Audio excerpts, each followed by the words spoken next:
Olá! O papo deste primeiro domingo de dezembro está começando e hoje a gente conversa sobre o novo aumento de casos de infecção pelo coronavírus. As festas de fim de ano se aproximam, o período de férias também, e a gente resolveu fazer um bate-papo aqui para saber o que pode e o que não pode neste novo momento.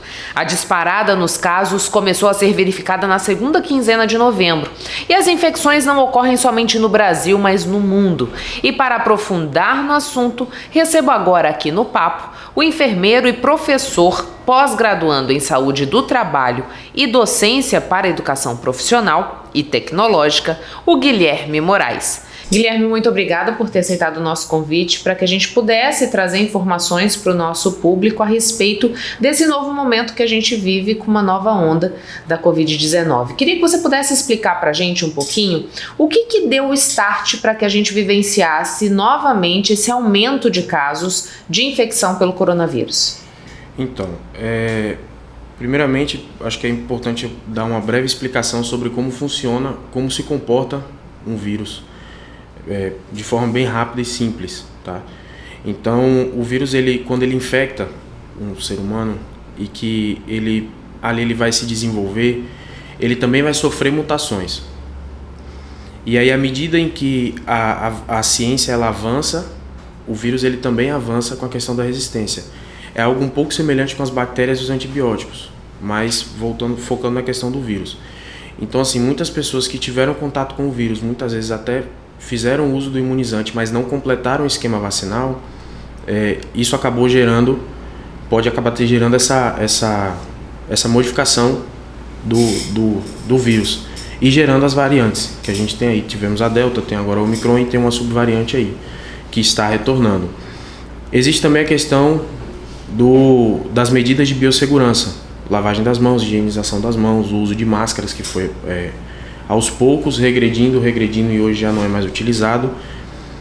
A questão da lavagem das mãos da mesma forma, as pessoas antigamente tinham muita preocupação com o álcool gel, com a lavagem das mãos da forma correta, hoje em dia também já se abandonou. E em países, por exemplo, onde se tem um acometimento por vírus, não só da questão do coronavírus, mas de algumas outras viroses respiratórias, isso é um hábito de uso de máscara em ambientes fechados, da lavagem das mãos. E com o coronavírus também não foi muito diferente. Então, assim, quando deu uma folgada nas medidas de biossegurança, aconteceu. E, assim, infelizmente é algo que precisou se tornar obrigatório, não se tornou hábito. Então, as pessoas só passaram a utilizar quando é obrigatório. Quando tem aquela coisa é obrigado a utilizar máscara, quando tem os avisos, quando tem as coisas. Fora isso, as pessoas não têm esse costume de utilizar. Para você, Guilherme, esse deveria ser, diante de tudo que a gente já vivenciou no que diz respeito à pandemia de Covid-19, esse deveria ser um hábito do brasileiro permanente. Sim, até porque também o coronavírus ele não vai embora. Ele vai ficar aí durante um longo tempo. Recentemente a Pfizer ela acabou desenvolvendo uma medicação que a Anvisa está estudando a liberação para venda nas farmácias, mas é uma doença assim que ela vai permanecer durante muito tempo. Por ser um vírus altamente mutável, por ter uma questão de equilíbrio, como a gente estava conversando aqui anteriormente, que ele alcança um equilíbrio onde ele é extremamente contagiante, ele tem um contágio muito fácil e a letalidade dele muitas vezes agora tem reduzido bastante, mas antes era muito alta, porém levava um tempo maior para matar. Então dava tempo de uma pessoa que estava com o vírus espalhar para as pessoas ao redor. Muitas vezes até de forma sintomática, elas não tinham sintomas. Né? Tem alguma particularidade desse novo momento que a gente vive, Guilherme? Porque assim, no começo a gente tinha uma sintomatologia que era bastante específica, digamos assim, né? Nessa nova subvariante da Omicron que vem circulando, o que a gente tem de diferença? Então, primeiro ponto vem a questão da semelhança com uma gripe comum. E aí a pessoa muitas vezes nega estar, ou por medo, ou por qualquer outro motivo da questão do isolamento social, não realiza teste, não se preocupa em verificar se é uma Covid-19, se é uma gripe normal, se é um resfriado, se é qualquer outro problema. E existe a questão de que no começo tinha-se muito medo porque todas as pessoas que vinham pegando, o número de mortes era muito grande, ninguém conhecia muito a respeito do vírus, não tinha vacina, não tinha nada. Hoje a gente já tem alguns recursos e da mesma forma em que a informação ela pode ser entregue de forma positiva, ela pode ser manipulada para ser entregue de forma negativa.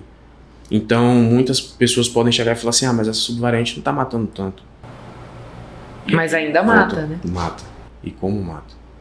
Então, quando você coloca essa questão da informação, que a gente hoje já tem uma informação e que ainda é superficial sobre a relação do vírus, do comportamento do vírus, entre outras, aliado com a questão dos hábitos que a gente não como a gente estava falando, não se tornou um hábito nosso, isso vem complicando. E ainda para finalizar, a questão da semelhança com a gripe, que isso é um problema, porque antigamente já era confundido, hoje em dia então muito pior. Você citou pra gente a questão da vacinação e um fator de propiciar essa disseminação de subvariantes e de mutações do vírus, o fato da gente não completar esse esquema vacinal. Hoje, Guilherme, queria que você dissesse para o nosso público como que está esse esquema.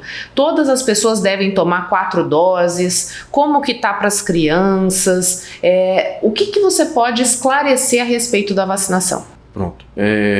Primeiro recado, vacinem-se, não deixem de se vacinar. Essas informações que a gente recebe de alguns veículos, que muitas vezes são informações falsas a respeito da vacinação. Eu já ouvi falar de chip, de outras informações que a gente pode anular. Se as pessoas soubessem a dificuldade e o preço de se desenvolver um nanochip para você colocar na vacina, para injetar no ser humano, é muito mais caro do que a vacinação em si. E isso já é um fator por si só que anula essa questão. O outro ponto, a questão da vacinação, a gente veio recentemente com algumas alterações nesse esquema. Primeiro era 2 doses, depois entrou a terceira, agora entrou a 4ª dose. E aí muita gente fica com essa dúvida na cabeça, devo ou não devo tomar a 4ª dose? E a resposta é sim, deve tomar a 4ª dose, não negligenciem esse cuidado, porque o cuidado com a vacinação, quando você faz a administração de um esquema que ele não é completado, você corre o risco, inclusive, de estar propiciando novas variantes. A gente sabe que nenhuma vacina ela é 100% efetiva, e isso serve para qualquer outra vacinação, não só a questão da Covid. Ela foi uma vacina que ela se desenvolveu rápido devido também à questão da atenção ao mundo voltado para ela. Então, não foi um cientista, não foi 2, foram vários laboratórios, foram várias cabeças pensantes para resolver aquele problema. E assim, a questão das crianças, tem muita gente que está com medo de vacinar os filhos. Mas o que a gente precisa entender é que dentro da nossa autoridade hoje de saúde, que é o Ministério da Saúde, a gente tem a Vigilância Sanitária, que é a Anvisa, e temos um sistema robusto, que é o SUS, apesar das suas falhas, ele é um sistema robusto, a ponto de ser copiado em outros locais de primeiro mundo. Ela é uma vacina que ela não é utilizada de teste assim, sem nenhum tipo de critério. Existe todo um critério antes dela ser realizado qualquer teste em seres humanos, e que hoje já tem uma comprovação, já tem estudos científicos trazendo os benefícios desse esquema vacinal e afastando o risco. Até porque a criança, ela não tem um sistema imunológico completamente formado, é diferente de um adulto. Então, muitas vezes, as crianças ela têm uma tendência, uma suscetibilidade maior de contaminação a outras viroses, entre outras infecções também. E com o coronavírus não é diferente. Uma criança na escola, por exemplo, ela não tem a noção de distanciamento social. Ela não tem a noção do cuidado. Muitas vezes é uma criança que pega a garrafinha da outra, bebe água na garrafinha da outra. Tá ali, compartilha um alimento, compartilha abraço, brinca, tá ali correndo. E assim, por não ter essa noção, o risco é ainda maior de contágio. Então assim, a questão da vacinação das crianças tem uma importância muito grande. Os efeitos que a vacina causa no primeiro momento, que é aquela que pode causar um efeito colateral ou outro, não é nada de se preocupar, não é nada de se entrar em desespero. É algo que uma vacina da gripe causa, que algumas outras vacinas causam. Então, esse risco, esse medo que as pessoas têm, é normal, né? Pela questão de ser um filho, uma pessoa ali, mas o importante é vacinar. E justamente por ter essa preocupação, esse amor, esse cuidado, que deve se vacinar. As crianças também 4 doses? Então, a questão das crianças, o esquema vacinal ela ainda vem acontecendo porque está sendo progressivo. Sim. Ainda estão liberando as vacinas para as crianças. Recentemente agora o Ministério ele liberou 1 milhão de doses para crianças entre 3 e 4 anos e 11 meses. Então esse esquema das crianças ele ainda está sofrendo algumas mutações. E aqui inclusive em Mato Grosso foram recebidas 21 mil doses. É importante essa vacinação para que não haja desperdício, para que não haja essa vacina, seja um material jogado fora, né? Uhum. E Guilherme, a gente está aí se aproximando do momento de festividades, é Natal, é Réveillon, as pessoas costumam se reunir para celebrar o fechamento do ano e o início de um novo ano. Quais são as recomendações nesse contexto que a gente vem vivenciando de aumento de casos do coronavírus? Então, o primeiro cuidado, como o distanciamento social hoje ele se tornou algo muito complicado, porque as pessoas elas já voltaram para as festas em locais fechados, em outras ocasiões, o cuidado com a questão do uso das máscaras, utilizem as máscaras. Aqueles que tiverem com sintomas gripais, que não realizaram o teste, utilizem mais ainda do que as outras pessoas, devido à questão do risco de contágio. Aqueles que forem festejar dentro de casa e tiverem idosos próximos, tomem bastante cuidado com esses idosos, a questão do uso mantenham um álcool gel ali próximo, estejam sempre lavando as mãos, evite compartilhamento de objetos, copos, essas coisas, mantenham exclusividade e um cuidado, inclusive um certo distanciamento mesmo dessa pessoa, não precisa isolar ela, mas manter um certo distanciamento, evitar o contato de abraçar, de beijar, de ficar conversando muito perto, muito em cima, porque são medidas assim que apesar de parecerem muito simples, tem muita gente que não faz e pode sim salvar uma pessoa de causar a questão do contágio. E o principal dessa questão assim que eu ainda tenho um pouco de receio na visão de como profissional de saúde e vendo a situação do jeito que tem caminhado, é o cuidado com as festas em locais fechados, festas com pessoas desconhecidas, porque um local fechado, por exemplo, um bar, algum lugar fechado com ar-condicionado, o ar não circula da forma como deveria, o ar fica aqui circulando. E isso é um risco, é um problema. Aumenta a chance de circulação do vírus, né? Aumenta a chance de circulação do vírus. Então, da mesma forma que antes tinham pessoas assintomáticas, hoje ainda tem pessoas assintomáticas. Como eu havia falado, tem pessoas que negligenciam muito por achar que é só uma gripe, por achar que, não, tô só com a gripe. Ou então tem gente que coloca a culpa na alergia. É alergia por conta da mudança de tempo e tudo mais. E não negligencie. Se tem os sintomas, faça um teste, realize o teste. Confirme antes de qualquer coisa. Porque a gente não é responsável, a gente não deseja transmitir. Ninguém deseja ficar doente nem transmitir essa doença. Mas eventualidades acontecem e isso pode salvar uma vida. E Guilherme, nesse novo momento, a gente estava falando desse equilíbrio que a Covid conquistou em como ela se propaga e também a letalidade dela. Essa nova subvariante, ela tem uma diferença do que a gente já vinha vendo no que diz respeito a contágio e letalidade? Em questão do contágio, ela não tem uma diferença muito grande não. O contágio ela continua extremamente contagiosa. Mas na letalidade ela reduziu um pouco, sim. Tem uma redução da questão da letalidade dela. Isso vem se observado devido às taxas da questão da epidemiologia. Mas continua matando. Isso não reduz o risco. E hoje muitas pessoas elas sofrem ainda com sequelas desde a primeira onda. Tiveram pessoas que até hoje não recuperaram 100% o olfato paladar. Tiveram pessoas que até hoje têm problemas pulmonares devido à Covid. Existem pessoas só que isso aí é um relato pessoal de algumas pessoas que conversaram comigo, pacientes, outras pessoas que conversam comigo, que falam de breves apagões de memória depois de ter tido a Covid-19 e tiveram sintomas neurológicos devido a isso. Então, apesar da questão de ter uma redução na letalidade, podem ter pessoas que podem desenvolver sequelas e carregar essas sequelas para o resto da vida. A gente estava falando da questão de contaminar-se. Covid não tem um limite, você pode se contaminar quantas vezes for. Não tem. Você pode se contaminar quantas vezes for. Conheci pessoas que tiveram Covid 3, 4 vezes, e muitas vezes no primeiro momento foi mais fraco, no segundo teve os sintomas terríveis. Tiveram pessoas que tiveram a primeira vez terrível, a segunda vez mais branda, e depois uma outra situação pior também, teve uma contaminação mais severa. Então assim, o Covid ele não tem um limite. Ele não é aquela coisa que você só pode se contaminar uma vez, 2, 3, não. Enquanto estiver circulando e sua imunidade não conseguir superar esse vírus, ela vai contaminar.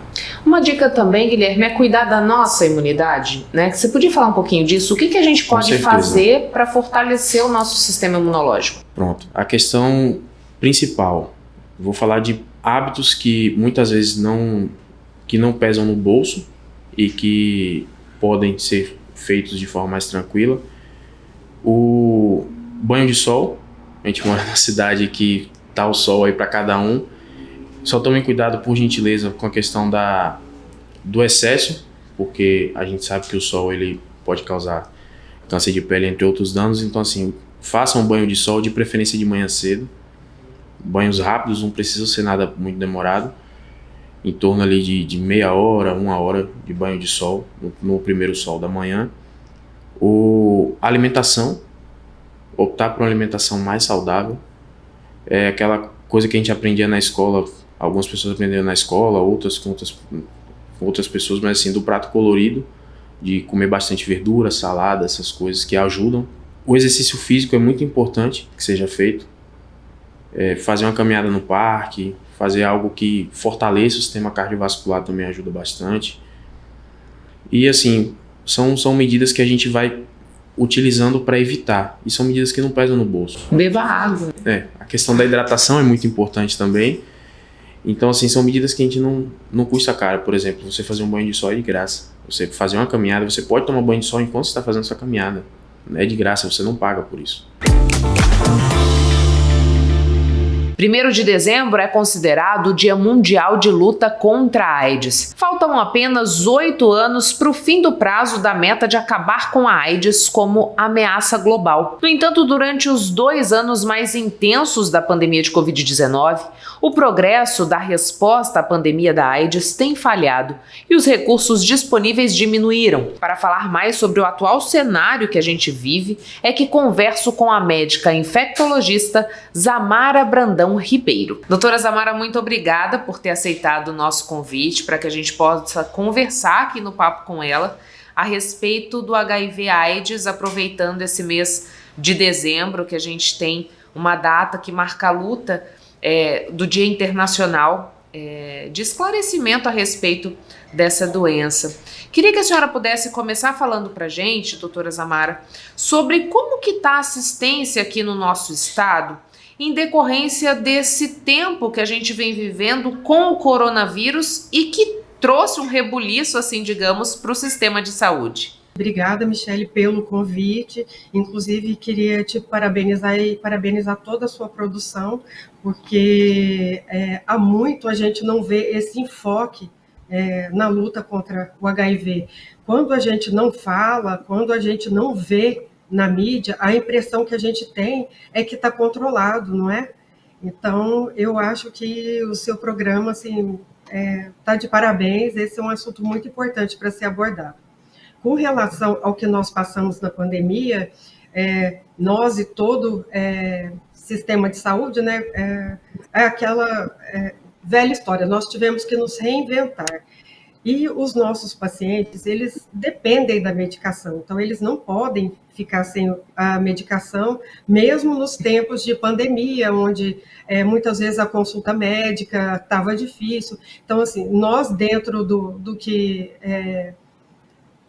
foi possível, a gente manteve os atendimentos e, graças a Deus, dentro do público HIV aqui de Cuiabá, hoje eu atendo no SAI da ST-AIDS de Cuiabá há 18 anos e hoje nós temos aproximadamente 5.000 pacientes. E, assim, é claro que nós tivemos os prejuízos decorrentes dessa pandemia, mas mantivemos a assistência e falando um pouquinho estatisticamente, não tivemos nenhuma, assim, nossos pacientes não foram mais acometidos e não evoluíram mal por causa disso.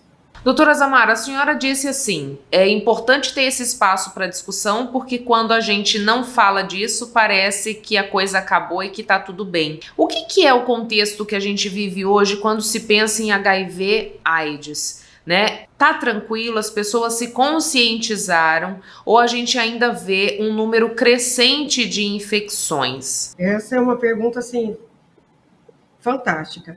Na verdade, como eu falei, eu agradeço o espaço porque o HIV é uma endemia, né, nacional, e tem aumentado muito os casos de primeira consulta. Hoje, só no nosso serviço, sem contar os particulares, nós estamos tendo em torno de uma consulta por dia. Então, assim, 20 consultas por mês, tem vezes que tem um pouquinho mais, e isso não é uma coisa bacana, isso daí é uma coisa que a gente tem que falar, poxa vida, eu estou preocupada, porque tanta informação que tinha, e hoje em dia eu vejo que o fato da gente não estar falando tanto, porque antes batia muito, né? E aí hoje a gente está muito focado no coronavírus. Então, a impressão que tem é que está controlado, não está. Doutora, a senhora falou desse crescente número de novas pessoas infectadas pelo HIV, e eu queria que a gente pudesse entender o que está por trás disso, né? As pessoas acham que porque existe medicação não precisam mais se cuidar, o preservativo ele não se mostra tão eficaz no sentido de que as pessoas não utilizam mesmo. Como que a senhora vê esse contexto? A maioria das nossas primeiras consultas são de pessoas muito jovens. O que, infelizmente, eu estou vendo é que as pessoas mais jovens, elas não estão se prevenindo, não estão usando preservativo. Tem aumentado muito, inclusive chamando muita atenção, principalmente os casos de sífilis. Então, assim, muitas vezes a pessoa vai fazer o exame por conta de alguma lesãozinha, pensando em sífilis, e aí descobre o HIV. Mas eu vejo que a geração de hoje não pegou o HIV na fase que nós pegamos, que quando a gente não tinha medicação, que, na verdade, aquilo ficou, inclusive, assim, chamou muita atenção, que era um estigma, né? Parecia que quem ia pegar o HIV ia morrer, Cazuza, Renato Russo. Hoje não. Hoje, eles não estão tendo muito medo, porque eles mesmos dizem que eu vou ter medo de ter uma doença que o meu amigo tem e ter uma vida normal. Não é uma vida normal, é uma vida muito difícil. Pensando nessa dificuldade, doutora, a senhora pode descrever para a gente um pouquinho do que é a realidade de quem convive com o HIV? Porque, como a senhora disse, tem-se a suposta impressão de que é uma vida fácil, né? Então, queria que a senhora pudesse explicar um pouquinho para a gente, trazer um pouquinho dessa realidade de quem convive com o vírus.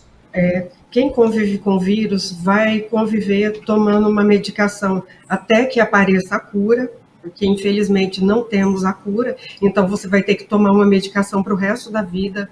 A medicação pode dar efeitos colaterais em 2 momentos, pode ser no primeiro momento, que é quando você começa a tomar, que pode dar efeito diarreia, mal-estar, dor de cabeça, sono, tontura, e num segundo momento, ela pode dar efeitos tardios, pode acarretar comprometimento renal, pode afetar os ossos, colesterol, triglicerídeo, pode provocar lipodistrofia, que é a retirada de gordura de lugares bacanas e colocação em lugares horríveis, tira daqui, tira do braço, da coxa, coloca no abdômen, aqui atrás na giba. Isso é uma coisa horrível. E todos eles, todos os dias, estão lutando para que não aconteça isso com eles.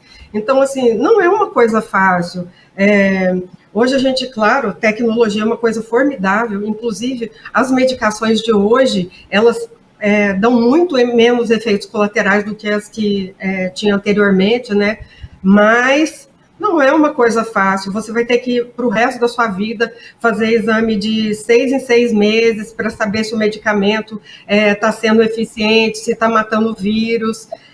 Você vai ter que e que acompanhar, são consultas bem programadas, de 3 em 3 meses tem que pegar a medicação, não é uma vida fácil. Doutora, a senhora disse pra gente que o que percebe é que esses jovens, eles não estão usando o preservativo, que é uma barreira que a gente tem eficaz para se proteger contra o vírus. A gente tem alternativa que não seja o preservativo? Nossa, essa é uma pergunta formidável. Dentro do tratamento de HIV, a gente gosta de fornecer para os nossos usuários, a gente brinca que é uma mandala, que, de qualquer maneira, a prevenção do HIV não é somente usar o preservativo. Nenhuma medida isolada consegue evitar que você adquira o vírus 100% das vezes. Então, o uso do preservativo é muito importante. Se você, dependendo da sua exposição, possibilidade, né, de exposição ao vírus, sempre manter o seu status sorológico, fazer exames de 3 em 3 meses, de 6 em 6 meses, porque se eu não pego a doença, eu não vou transmitir. E hoje em dia tem o PrEP, que é a profilaxia pré-exposição, para aquelas pessoas que realmente sabem, eu não me cuido, eu vou para a balada, eu bebo e eu não me lembro de usar o preservativo. Então, hoje a gente tem esse recurso. E hoje eu estou namorando com uma pessoa que tem, ela é indetectável, mas mesmo assim eu estou inseguro, eu gostaria de tomar. Então, hoje a gente tem esse recurso que é muito importante, o PrEP. Vou mostrar para vocês. É um comprimidinho azul. Você que não tem, vai passar por uns exames, porque, como eu falei, todos os remédios têm efeitos colaterais. O PrEP, ele pode sobrecarregar o rim, e caso você passe nos exames, você tem o direito, você pode procurar a nossa unidade.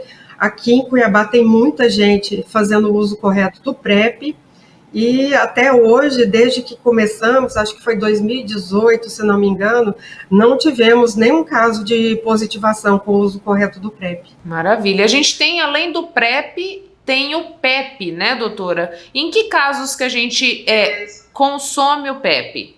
Bom, o PEP é a profilaxia pós-exposição.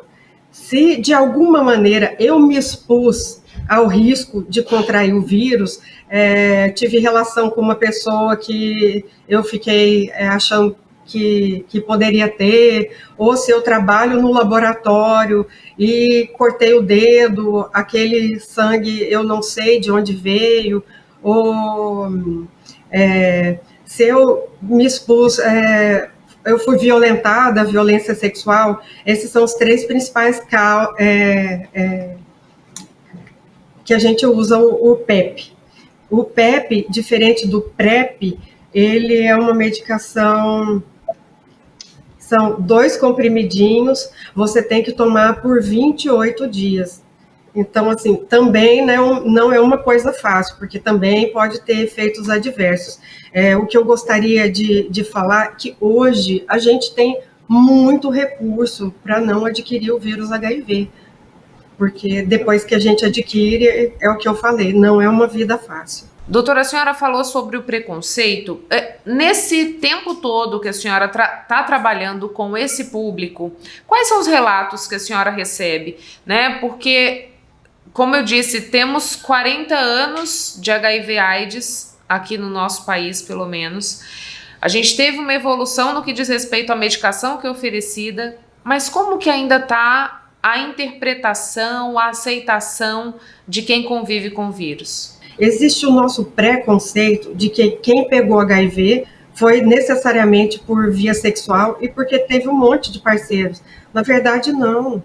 Na verdade, existem pessoas que contraem na primeira relação sexual, às vezes contraem do esposo, que também não sabia. Aliás, a maioria das minhas primeiras consultas, as pessoas que sabem de quem pegou, normalmente é que a pessoa não sabia e ela não se tratou. Quando a pessoa não se trata, a carga viral vai ficando alta. Se essa carga viral fica alta, é muito mais fácil de transmitir. Por isso que eu gostaria que as pessoas não pensassem em grupos de risco. Hoje, eu acho que sempre, né, grupo de risco é muito preconceituoso. Eu acho que se você se expôs a uma relação que você não se cuidou, vamos fazer o exame, porque as pessoas que mais transmitem são aquelas que não sabem que têm. E eu também gostaria de falar que se hoje o tratamento está muito acessível, então teste, porque se você der positivo, vamos começar a tratar. É importante a gente não deixar os focos para tentar conter a epidemia.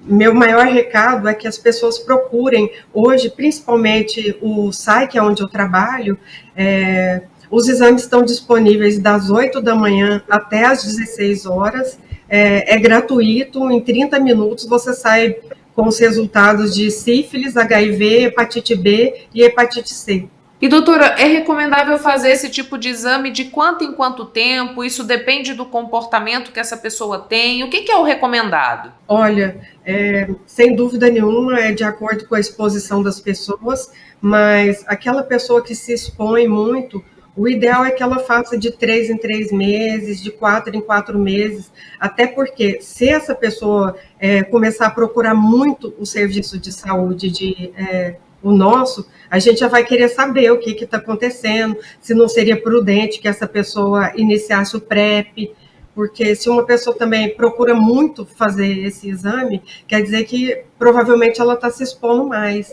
Então, e você descobrir e começar a tratar também não é uma coisa ruim, porque hoje a UniAIDS, que é a maior agência mundial que estuda o HIV/AIDS, ela me permite dizer que aquela pessoa que pegou o vírus HIV, começou a tomar o remédio direitinho, depois de 6 meses, ela estando indetectável, ela nem transmite mais.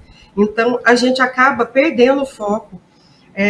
Na verdade, parece uma coisa, uma contraditória, né? Mas talvez hoje seja mais seguro você ter um relacionamento com uma pessoa que tem o vírus, que toma a medicação de maneira correta, que faz os exames em dia e que esteja com a carga viral indetectável. Essa pessoa não transmite HIV.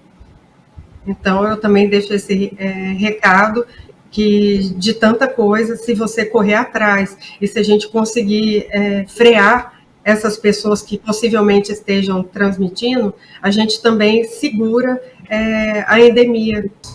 E, doutora, quanto tempo eu posso contrair o vírus e ficar com ele sem se manifestar?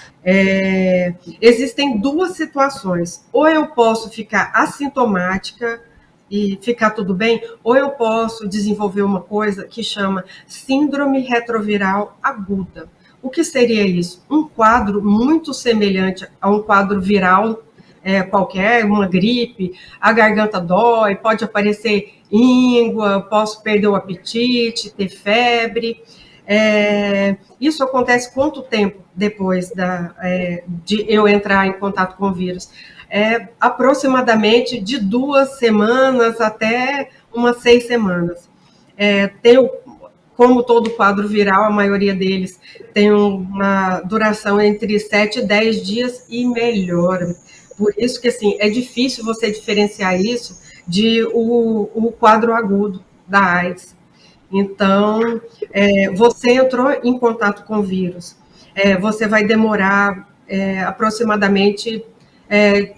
a gente começa a detectar o anticorpo, ou seja, quando eu fizer o exame, vai dar positivo, a partir de 2 semanas.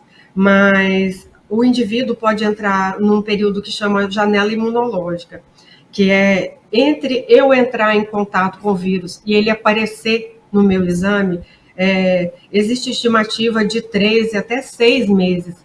E é por isso que assim, a gente pede para a pessoa ter esse controle, não é fazer o exame uma vez na vida. Se você acha que você foi exposto ao vírus HIV, é importante você fazer exame com 15 dias e repetir, com 3 meses, com 6 meses, porque não é uma coisa frequente, mas o indivíduo pode estar em um período de janela imunológica, ou seja, nesse período, apesar de eu ter o vírus, eu não tenho os anticorpos no nível seguro para fazer o diagnóstico de HIV.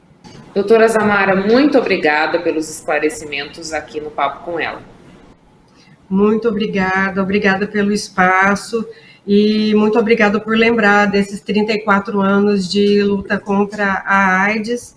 A AIDS existe, ela está entre nós e o que eu pediria para todo mundo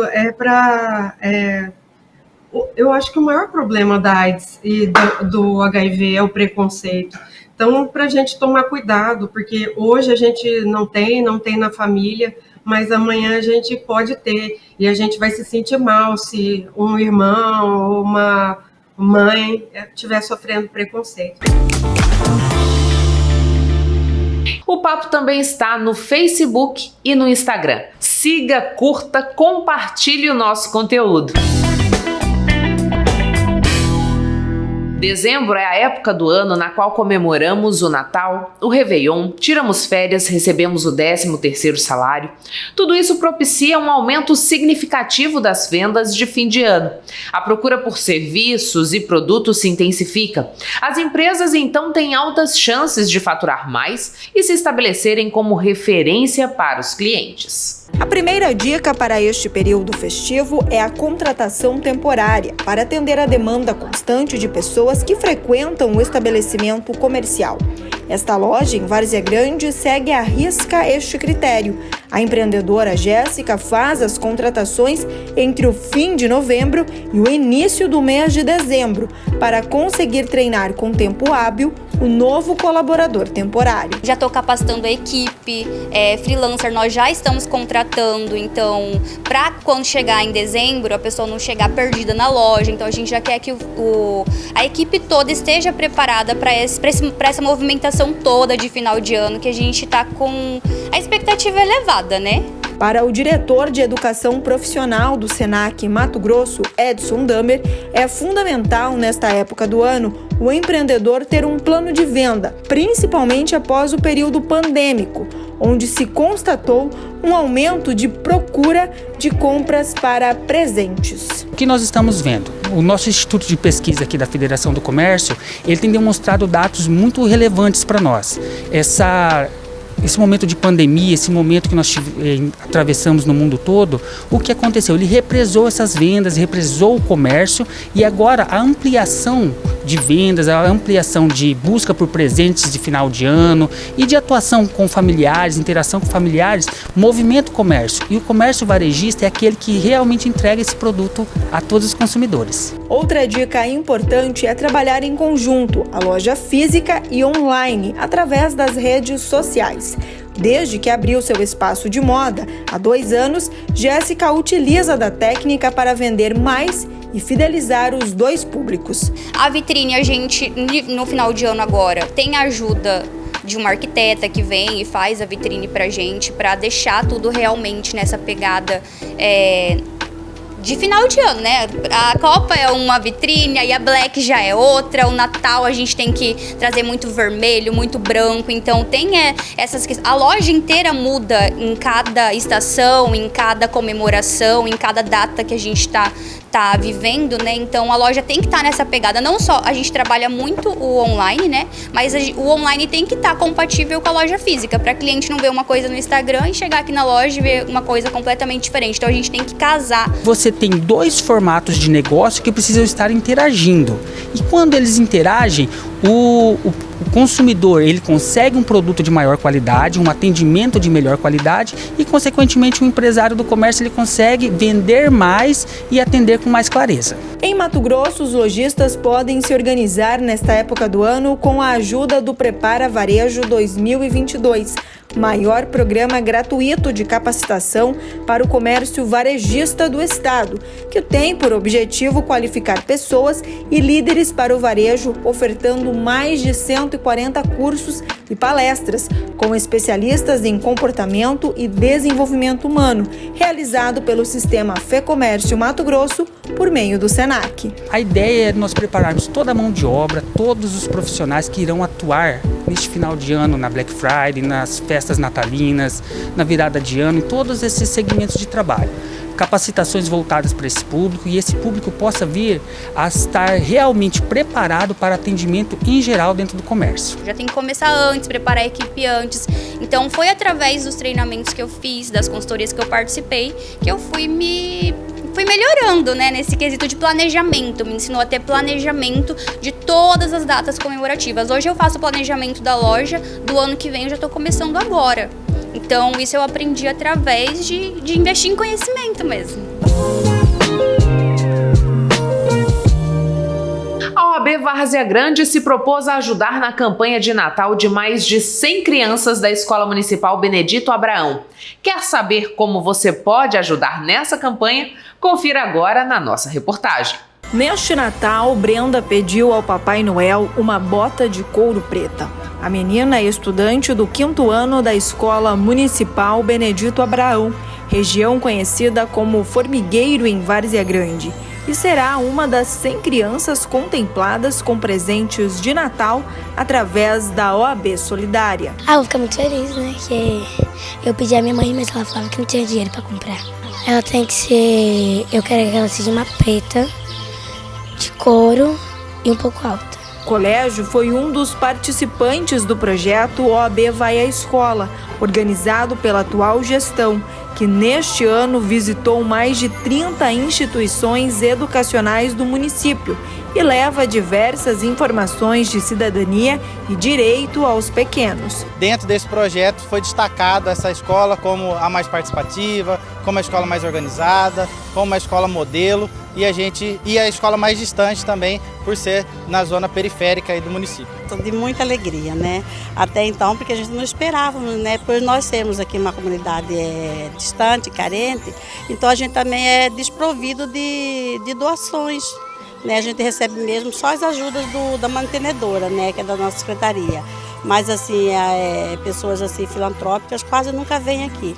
Então, quando, né, a professora Zilda, né, que veio me ligou, me falando que o Dr. Felipe, né, o projeto lá, que eles vieram aqui na escola, fizeram o projeto das palestras. Quando ela me ligou falando que a minha escola, né, eles tinham escolhido a minha escola, eu fiquei mais feliz do que as crianças. E as crianças, então, nem se fala, né?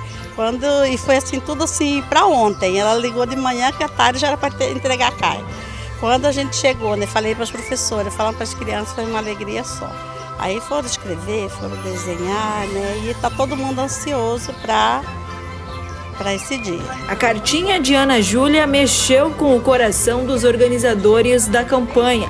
Ela escreveu ao Papai Noel 3 pedidos: uma boneca, um patins e um presente um pouco atípico para uma criança de apenas 8 anos, uma Bíblia. A gente selecionando as cartinhas, foi identificada uma cartinha que o pedido era uma Bíblia sagrada, e realmente mexeu com o meu coração já de início do projeto do Natal Solidário, por ser um pedido atípico para uma criança aí do 3º ano do ensino fundamental. Por causa que é o meu sonho de ter.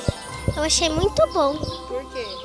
Por causa que todo mundo vai ganhar um presente, por causa que tem gente que tem necessidade para ganhar um presente. A campanha é uma parceria entre OAB Várzea Grande e a Secretaria de Educação do município.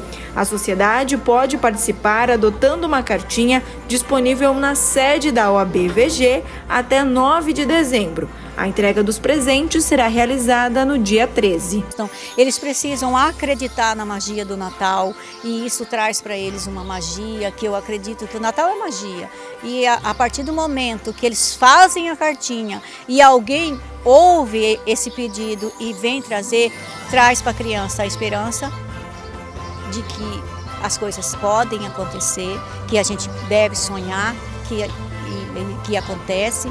Então eu estou muito feliz da OAB, né, nos presentear com esse Natal solidário para todas as crianças da escola. Eu acho emocionante. Natal é um dia muito especial, por causa que a gente comemora e tudo mais. Agora você vai se encantar com um verdadeiro quintal cuiabano. Localizado no bairro Porto, o espaço permite o encontro com a natureza e o contato com a história de Cuiabá. Um verdadeiro espaço de acolhida, de fortalecimento e de união de pessoas pretas, pobres e artistas, idealizado pela escritora e imortal da Academia Mato Grossense de Letras, Luciene de Carvalho. Rua Feliciano Galdino, 734, bairro Porto, em Cuiabá. Este é o endereço para quem busca, em meio às cinzas da poluição e os amontoados de prédios na capital mato-grossense, um lugar para se conectar com a natureza, mas principalmente com a história da tão amada Cuiabá. Este é o Quilombo de Quintal da Luciene Carvalho. Quilombo de Quintal é um conceito múltiplo. Para começar, existe um conceito familiar, que é o Quilombo de Quintal, que é da própria família. Quando eu estou aqui, moradora, cuidadora, Luciene Carvalho, esse quintal também é de muitos primos, de tias, de primas, de pessoas que passaram por aqui. Então isso é memória, isso é história, isso é ancestralidade. Em alguns momentos, o aquilombamento é o que permite a preservação, como havido quando nós vivemos a pandemia. Esse quintal também foi abrigamento. Um espaço que guarda as raízes da ancestralidade. Aqui, o chão, a terra, as folhas secas, cada cantinho da tão amada natureza guarda uma história que caminha de geração em geração. Meu avô, seu Mané Grande, foi o que veio para cá com Dona Josefa e inaugurou isso aqui, criou os filhos aqui, acolheu os netos aqui. Então é uma história que já tem 4, está indo para a 5ª geração da história que começa aqui, que veio do rio acima, da região da cidade de Livramento. Então é assim uma travessia histórica dessa Cuiabá, que também é sinônimo de acolher. Cuiabá é uma cidade em que as pessoas vêm para refazer sonhos, né? Sonhos que nos seus lugares de origem já não dá para fazer, elas vêm para Cuiabá. O quintal tem essa função similar. Então eu penso que você está aqui justamente para contar do tanto que um quintal cuiabano, ele é em si a representação da própria Cuiabá. É uma estrutura importante social, é uma estrutura importante de meio ambiente, sem contar que são bolsões de respiro, né? As árvores, as folhas, a fotossíntese fornece qualidade de respiro para a própria cidade. O local é a própria casa de Luciene Carvalho, primeira mulher negra e periférica a compor a Academia Mato Grossense de Letras. Chegou em Cuiabá em 1974. Fez daqui sua terra de acolhimento e sua história. Fez deste espaço o fortalecimento e a união de pessoas pretas, pobres e artistas. Um verdadeiro espaço para acolhimento. Aqui é chão da história. Aqui a gente guarda o jatobá, o tamarindo, a siriguela está sendo preparada. Daqui a pouco ela vai forrar aqui o chão. E assim você guarda o costume, o hábito, você guarda a nutrição, você guarda a saúde. É um quintal de múltiplas facetas. Importa que se preserve, importa que se guarde a riqueza de um lugar como esse. Porque Cuiabá fica mais pobre sem um lugar como esse. Havia tanta terra assim. Eu acredito que nesse momento esse quintal está sendo convidado a acolher justamente pela raridade, pela consciência da gente que está aqui. Acolher tudo isso. Tamanha a sua representatividade que Luciene é homenageada para a nova ação cultural da Assembleia Social, o Sarau Luciene Carvalho. A iniciativa visa promover ações de resgate da cidadania e de incentivo à cultura. E vamos combinar. Nesta iniciativa, a Luciene Carvalho é a própria poesia. E de tudo isso aconteceu um encantamento, junto com o pessoal da Assembleia Social, que em alguns momentos chama a gente para acolher a cultura. que esse quintal guarda, mas também compartilhar com outras pessoas. E aí pessoas do bairro, as pessoas da cidade, a arte da cidade e a cultura, costurada por música e poesia, se encontram aqui. Então são muitas as camadas de conteúdo de aquilombamento. De todas as coisas, eu acho que aqui se aquilomba a própria Cuiabá. A cidade se guarda em lugares como esse. Uma estrutura nostálgica, de afeto, que nos leva à ancestralidade, à unidade familiar e, principalmente, à conexão com a natureza. Roubaram nossos quintais. Uns viraram cimento, outros estacionamento, outros ninguém lembra mais. Junto com eles, roubaram nossa cultura. Às vezes a gente procura e não encontra remédio. Nossa história virou prédio, Tarumã virou carvão. Ainda há tempo, Cuiabá, para um momento, lembra? O nosso sentimento também mora em nosso chão.